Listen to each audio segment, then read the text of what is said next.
नमस्कार, आप देख रहे हैं बस्तर की बात और आज मैं हूं गायत्री आचार्य आपके साथ। कुछ जरूरी बातें जो हमें आपसे कहनी हैं। अब कोरोना का नया वेरिएंट ओमिक्रॉन आ चुका है। सुरक्षा के सारे नियम अपनाएं, भीड़ से बचें, मास्क और सैनिटाइजर का अनिवार्य रूप से प्रयोग करें और एहतियातन सभी टीके समय पर लगाएं। स्वस्थ रहें, सुरक्षित रहें। इन्हीं बातों के साथ आइए नजर डालते हैं आज की हेडलाइंस पर। बस्तर सांसद दीपक बैज ने बस्तर में रेल सुविधाएं बढ़ाए जाने की मांग करते हुए जगदलपुर रेलवे स्टेशन के समक्ष 28 दिसंबर को किया सत्याग्रह। उद्यानिकी कॉलेज के वैज्ञानिक ने पथरीली जमीन पर की ड्रैगन फ्रूट की खेती, कहा बस्तर के किसानों को मिलेगा फायदा। भारतीय प्रशासनिक सेवा के प्रशिक्षु अधिकारियों ने ज्ञानगुड़ी में युवाओं को दिया मार्गदर्शन। राज्य स्तरीय जूडो प्रतियोगिता का हुआ आरंभ। राजीव भवन में सादगी, गरिमा और सौहार्द के साथ मनाया गया कांग्रेस स्थापना दिवस। और अब खबरें विस्तार से। बस्तर सांसद दीपक बैज के नेतृत्व में कांग्रेस ने बस्तर में रेल सुविधाएं बढ़ाए जाने की मांग करते हुए जगदलपुर रेलवे स्टेशन के समक्ष 28 दिसंबर को सत्याग्रह किया। सत्याग्रह का शुभारंभ महात्मा गांधी के छायाचित्र पर माल्यार्पण के साथ हुआ। धरना प्रदर्शन कर रहे कांग्रेसी नेताओं ने केंद्र सरकार की आलोचना करते हुए बस्तर की उपेक्षा का आरोप लगाया और रेल सुविधा का विस्तार नहीं किए जाने पर उग्र आंदोलन करने की बात कही। इस धरना प्रदर्शन को Bastar chamber of commerce and industries, Bastar परिवहन संघ और बस्तर जिला ऑटो संघ ने भी अपना पूरा समर्थन दिया है। सभी संघ संगठनों के पदाधिकारी सांसद के नेतृत्व में चल रहे सत्याग्रह में शामिल हुए और बस्तर में रेल सुविधाएं बढ़ाए जाने की मांग को मुखरता के साथ उठाया। बस्तर सांसद दीपक बैज ने कोरोना काल में बंद की गई हावड़ा जगदलपुर समलेश्वरी एक्सप्रेस का परिचालन शीघ्र शुरू करने, विशाखापट्टनम किरंदुल नाइट एक्सप्रेस सप्ताह में पूरे 7 दिन चलाने और दुर्ग जगदलपुर एक्सप्रेस शुरू करने के साथ ही रावघाट से जगदलपुर रेल लाइन परियोजना को शीघ्र शुरू किए जाने और सुकमा और बीजापुर जिले को रेल लाइन से जोड़ने का मुद्दा भी उठाया गया। इसके अलावा सरगीपाल और बड़े काकलू रेलवे क्रॉसिंग पर ओवरब्रिज तैयार करने, जगदलपुर रेलवे स्टेशन पर अपूर्ण क्रॉसिंग लाइन निर्माण को शीघ्र पूर्ण करने की मांग को लेकर उन्होंने रेल मंत्री अश्विन वैष्णव और रेलवे बोर्ड के अध्यक्ष सुनीता शर्मा के नाम ज्ञापन स्थानीय रेलवे अधिकारियों को सौंपा। निश्चित रूप से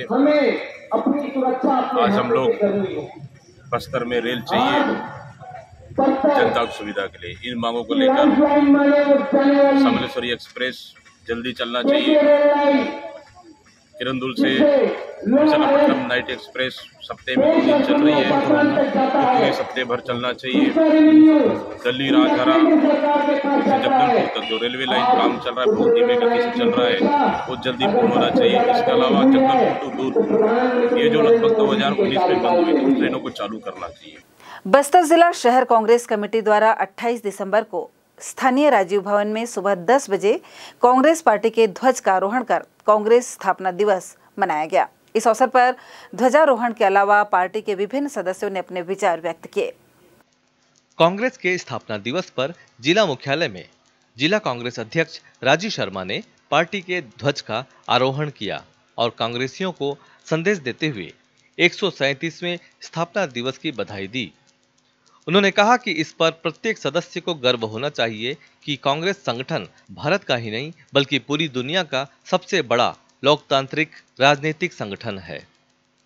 28 दिसंबर 1885 को जनता के मुद्दे और देश को आजाद कराने के उद्देश्य से कांग्रेस की स्थापना A.O. ह्यूम ने की थी।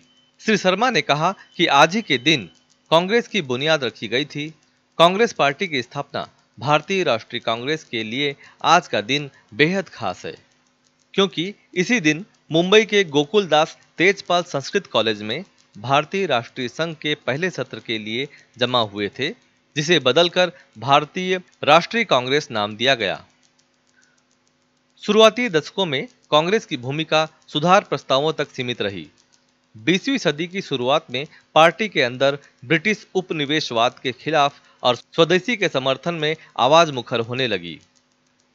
भारतीयों से आयातित ब्रिटिश उत्पादों के बहिष्कार और भारतीय उत्पादों को अपनाने की अपील की जाने लगी। इस अवसर पर महापौर सफीरा साहू और सभापति कविता साहू भी उपस्थित थी। उन्होंने स्थापना दिवस पर अपने विचार व्यक्त करते हुए कहा कि सन 1920 और 30 के दशक में कांग्रेस ने महात्मा गांधी के नेतृत्व में अहिंसक आंदोलन का रास्ता अपनाया। आजादी के आंदोलन से जुड़े लगभग सभी बड़े नेताओं की राजनीतिक जड़ें कांग्रेस में रही हैं। स्वतंत्रता के बाद लंबे समय तक पार्टी का देश में शासन रहा है और इस दौरान बतौर कांग्रेस परिवार के सदस्य होने के नाते हम सबका दायित्व है कि स्थापना दिवस के अवसर पर अधिक से अधिक संख्या में कांग्रेस जन उपस्थित होकर कांग्रेसी ध्वज को सलाम करें और राष्ट्र विरोधी ताकतों से लड़ने की प्रेरणा प्राप्त करें। जिला कांग्रेस कमेटी के महामंत्री अनवर खान और वरिष्ठ कांग्रेसी सतपाल शर्मा ने स्थापना दिवस की बधाई देते हुए कहा कि स्वतंत्र भारत के इतिहास में कांग्रेस पार्टी सबसे मजबूत राजनीतिक ताकत के रूप में उभरी है।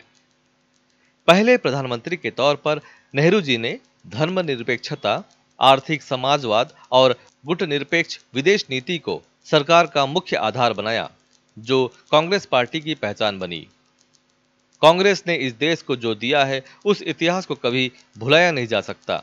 स्थापना दिवस में प्रदेश जनप्रतिनिधि और वरिष्ठ कांग्रेसी जनों के अलावा कार्यकर्ता गण भी उपस्थित रहे।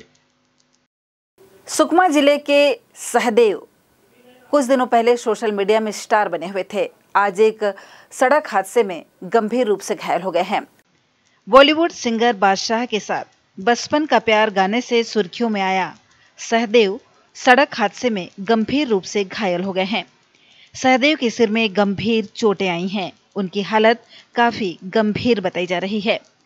सुकमा जिला अस्पताल में प्राथमिक उपचार के बाद उन्हें बेहतर इलाज के लिए जगदलपुर के डिमरापाल मेडिकल कॉलेज में रेफर करने की तैयारी की जा रही है। इधर सहदेव का हाल जानने के लिए सुकमा कलेक्टर विनीत नंदनवार और एसपी सुनील शर्मा भी जिला अस्पताल पहुंच गए हैं।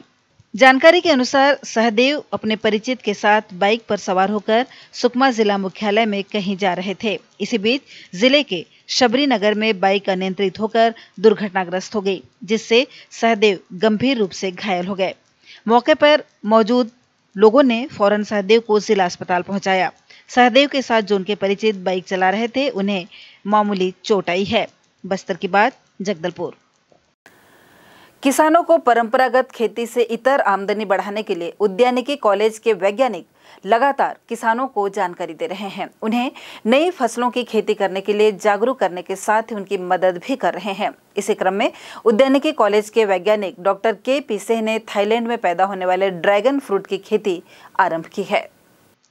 यह पहली बार है जब कॉलेज का कोई वैज्ञानिक यह खेती कर रहा है और भविष्य में किसानों को यहां इसकी खेती करवाने की योजना भी बना रहा है। जानकारी के मुताबिक विदेशों में ड्रैगन फ्रूट काफी प्रचलित है। इसके साथ ही बीते कुछ सालों में जिले में भी इसकी मांग बहुतायत है। अभी तक भारत में ड्रैगन फ्रूट की खेती गुजरात में बड़े पैमाने पर होती थी, लेकिन जिले में इसकी खेती के लिए काफी प्रयोगों के बाद वैज्ञानिक ने यह योजना शुरू की है। ड्रैगन फ्रूट की खेती करने पर किसानों को अधिक मुनाफा होगा, क्योंकि बाजार में इस फल का दाम अन्य फलों की तुलना में ज्यादा मिलता है। वैज्ञानिक सिंह ने इसे पथरीली जमीन में गोबर की खाद का उपयोग करते हुए लगाया है। मनरेगा के तहत पौधे किसानों को मिलेंगे। इस संबंध में विस्तार से जानकारी देते हुए कृषि वैज्ञानिक doctor KP. Singh. Dragon fruit है, इसकी यानी मतलब खेती करने के बारे में जो परियोजना चलाने चाह रहे हैं आप, वो किसानों को किस तरह से लाभ पहुंचाएगा? सर, चूंकि ये उद्यानिकी महाविद्यालय एवं अनुसंधान केंद्र की ज़मीन है, आप देख रहे हैं कि ज़मीन है पूरी पथरीली ज़मीन है। इस पथरीली ज़मीन पर किसी और फसल का उत्पादन करना संभव नहीं था। चूंकि महाविद्यालय में कई किसान यहाँ आते हैं, राष्ट्रीय स्तर और राज्य स्तर के कई संभागों से कई जिलों के छात्र एवं छात्रा यहाँ पे अध्ययनरत हैं। तो एक मॉडल ग्रुप में हमने इसको विकसित करने का प्रयास किया है, जिसके अंतर्गत मनरेगा के द्वारा ये परियोजना हमको मिली है।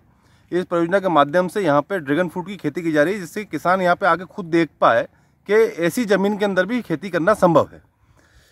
ये एक मदर ऑर्चार्ड के रूप में भी है। जब इसमें से उत्पादन चालू हो जाएगा तो उत्पादन होने के बाद में हम यहाँ से जो पौधे तैयार होंगे, पौधों को भी किसानों को वितरित करने का इसके अंदर लक्ष्य रखा गया है कि मनरेगा के माध्यम से अगर कोई किसान इसकी खेती करना चाहेगा तो यहाँ से हम पौधे उनको प्रदान करेंगे। सर इसमें वैरायटी एक ही वैरायटी है कि अलग अलग वैरायटी का यहाँ पे? इसमें 2 प्रकार की वैरायटी। हम वैरायटी की बात करें तो इसमें एक पिंक फ्लैश और व्हाइट फ्लैश करके आता है। आपने देखा होगा मार्केट में 2 कलर के मिलते हैं, वो दोनों कलर की वैरायटी हमने यहाँ पे ली है। ये राजेंद्र गांव से मंगाया पौधा हमने। सर अगर एक मतलब इसको फायदा मिल पाएगा? मिनिमम 15 साल तक उसको फायदा मिल पाएगा। खर्च कितने आएंगे सर 1 एकड़ में? सर लागत के हिसाब से हम बात करें तो ये जो जितना भी आप कॉस्टिंग देख रहे हैं तो इसके अंदर जो टोटल कॉस्टिंग हमें पड़ी है वो 3 लाख रुपए पड़ी है, क्योंकि ये एक ऐसी फसल है जो इसको एक बार लगाने के बाद में 15-17 साल 20 साल तक उत्पादन इससे लिया जा सकता है। और ये हम बात करेंगे ड्रैगन फ्रूट की। ड्रैगन फ्रूट एक कैक्टस प्रजाति का पौधा है, तो बहुत ज़्यादा इसको उर्वरक या बहुत ज़्यादा पानी की आवश्यकता है नहीं। तो हमारे यहाँ का बास्तानार या डिलमिली का जो क्षेत्र है उस क्षेत्र के अंदर इसकी खेती करना बड़ा लाभकारी रहेगा। 1 एकड़ में कितने पौधे लग सकते हैं? 1 एकड़ में अगर हम पौधे की बात करें तो एक खंबे के साथ में हम 3 पौधे भी चढ़ा सकते हैं, 4 पौधे भी चढ़ा सकते हैं। 1700 पौधे प्रति एकड़ हम इसमें एकोमोडेट कर सकते हैं। 1 एकड़ में उत्पादन कितना हो सकता है? सर प्रति पौधा इसमें करीब 3 से 4 किलो उत्पादन प्राप्त होता है हमको। बस्तर जिला प्रशासन द्वारा संचालित युवोदय अकादमी की ज्ञान गुड़ी योजना के माध्यम से संघ और राज्य लोक सेवा आयोग सहित विभिन्न प्रतियोगी परीक्षाओं की तैयारी कर रहे युवाओं को मंगलवार को भारतीय प्रशासनिक सेवा के प्रशिक्षु अधिकारियों का मार्गदर्शन मिला। जनजातीय बाहुल्य बस्तर अंचल में शासन द्वारा संचालित विकास योजनाओं का अध्ययन करने पहुंचे युवा प्रशिक्षु अधिकारियों ने ज्ञानगुड़ी पहुंचकर प्रतियोगी परीक्षाओं की तैयारी कर रहे युवाओं से भेंट की और अपनी विशेषज्ञता के अनुसार विभिन्न विषयों की तैयारी के लिए टिप्स दिए। आईआईटी मद्रास से आईआईटी करने के पश्चात संघ लोक सेवा आयोग की 2020 की परीक्षा में 48वां रैंक हासिल करने वाले दीपक कारवा ने ज्ञानगुड़ी में अध्ययन कर रहे युवाओं को भौतिकी विषय की तैयारियों के लिए टिप्स दिए। जिला रोजगार एवं स्वरोजगार मार्गदर्शन केंद्र द्वारा संचालित मॉडल कैरियर सेंटर द्वारा 5 जनवरी 2022 को 200 पदों पर भर्ती के लिए प्लेसमेंट कैंप का आयोजन किया जाएगा। इसके माध्यम से स्वतंत्र माइक्रोफाइन प्राइवेट लिमिटेड के लिए ट्रेनी फील्ड ऑफिसर के 50 पदों पर और किसान मिनरल प्राइवेट लिमिटेड के लिए रिटेल मेसन और एक्टोमेटिव के 50-50 पदों पर भर्ती की जाएगी। ट्रेनी फील्ड ऑफिसर के लिए योग्यता 12वीं उत्तीर्ण और रिटेल और एक्टोमेटिव के लिए 10वीं उत्तीर्ण अभ्यर्थी शामिल हो सकते हैं। वहीं मेसन के लिए 8वीं उत्तीर्ण अभ्यर्थी शामिल हो सकते हैं। प्लेसमेंट कैंप में शामिल होने के लिए शैक्षणिक दस्तावेजों के साथ ही परिचय पत्र लाना भी आवश्यक बताया गया है।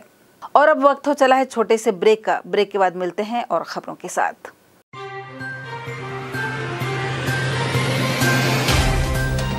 सफर जगतुगुड़ा से जगदलपुर का,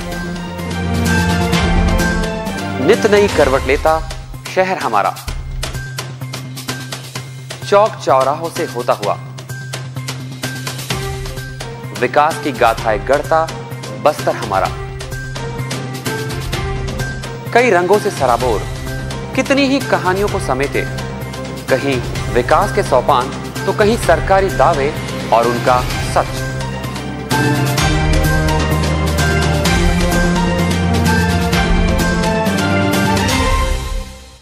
आतंक से दहलते जंगल, जमीन और जीवन,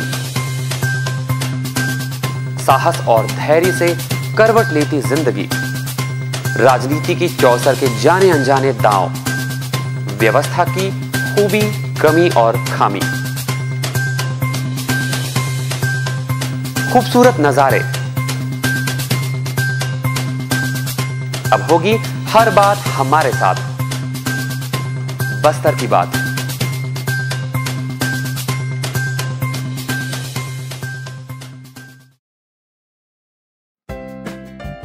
देश की जानी मानी इंटरनेट प्रोवाइडर कंपनी रेलटेल अब अपने शहर जगदलपुर में उपलब्ध। केबल टीवी और ब्रॉडबैंड पाइए एक साथ, बेहतर सर्विस, शानदार गुणवत्ता, हमेशा एक जैसी स्पीड यानी 100 Mbps।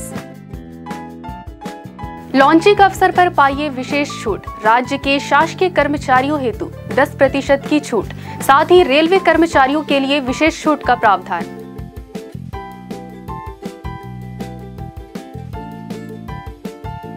इंटरनेट कनेक्शन हेतु तत्काल अपने केबल ऑपरेटर से संपर्क करें या कॉल करें 9425262386 पर या 9617185020 पर।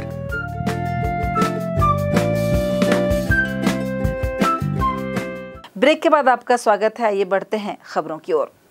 20वीं राज्य स्तरीय जूनियर और सीनियर महिला पुरुष जूडो प्रतियोगिता का आरंभ 28 दिसंबर की शाम स्थानीय doctor Shyama Prasad Mukherjee town hall में हुआ।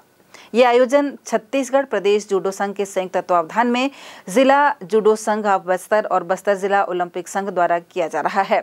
28 से 30 दिसंबर तक चलने वाली इस प्रतियोगिता में प्रदेश के 22 जिलों के खिलाड़ी और अधिकारी भाग ले रहे हैं। साथ ही प्रदेश के नामी रेफरी जूडो कोच भी पहुंचे हैं।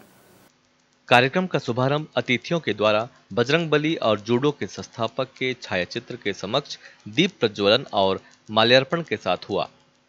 जिला जूडो संघ के अध्यक्ष किरण देव ने प्रतियोगिता में पहुंचे अतिथि खिलाड़ियों, निर्णायकों और कोच का स्वागत करते हुए कहा कि आजकल प्रतियोगिता का आयोजन विवाह की तैयारी के जैसा हो गया है।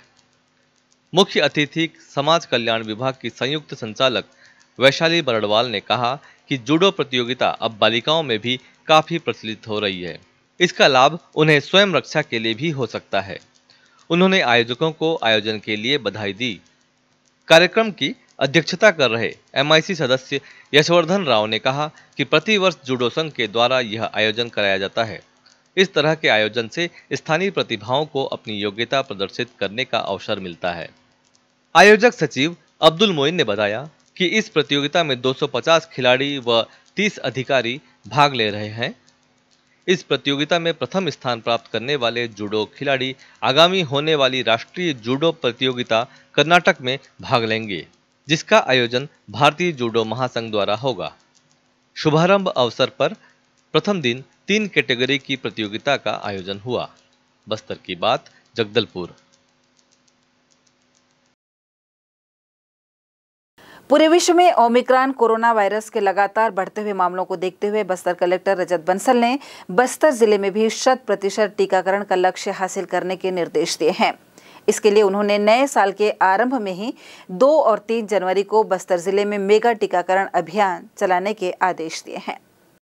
कलेक्टर ने मेगा टीकाकरण के तहत 2 दिनों में 1 लाख टीकाकरण का लक्ष्य प्राप्त करने के लिए समस्त तैयारियां सुनिश्चित करने के निर्देश दिए।